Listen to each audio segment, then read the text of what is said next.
அண்ணன் சீமான் அவர்களை பத்தி நான் என்ன பேசுறதுங்க? எனக்கும் சீமானனுக்கும் பெரிய வித்தியாசம் இல்லைங்க. நான் தேசியத்துல தமிழை பார்க்கிறேன், அண்ணன் தமிழ்ல தேசியத்தை பார்க்கிறார், அவ்வளவுதாங்க வித்தியாசம். என் தம்பி சொல்றாரு, எங்க நான் இந்தியத்திலிருந்து தமிழை பார்க்கிறேன், என்னன்னு தமிழத்திலிருந்து தேசியத்தை பார்க்கிறார். நான் இன்னொன்னு சொல்றேன், முதல்ல எங்க அம்மாவுக்கு மகனா இருக்கேன், அப்புறம் அத்தைக்கு மருமகனா இருக்கேன். என் வீடு நல்லா இருக்கணும், உன் வீடு நல்லா இருக்கணும். அண்ணன் சீமான் அவர்களை பத்தி நான் என்ன பேசுறதுங்க? ஒரு அரசியல் தலைவர், ஒரு அரசியல் கட்சியினுடைய தலைமை ஒருங்கிணைப்பாளர் என்று சொல்வதை விட ஒரு போர்க்களத்தில் நிற்கக்கூடிய தளபதியாகத்தான் என்றும் நான் அண்ணன் சீமான் அவர்களை பார்த்து கொண்டிருக்கின்றேன்.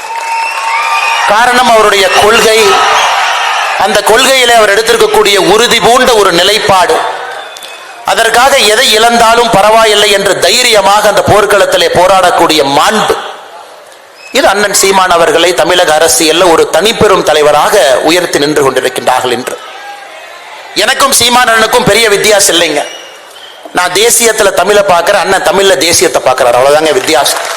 என் தம்பி சொல்றாரு, எங்க நான் இந்தியத்திலிருந்து தமிழை பார்க்கிறேன், என்னன்னு தமிழத்திலிருந்து தேசியத்தை பார்க்கிறார். நான் இன்னொன்னு சொல்றேன், நான் என் தம்பிக்கு சொல்றேன், நான் முதல்ல எங்க அம்மாவுக்கு மகனா இருக்கேன், அப்புறம் அத்தைக்கு மருமகனா இருக்கேன்.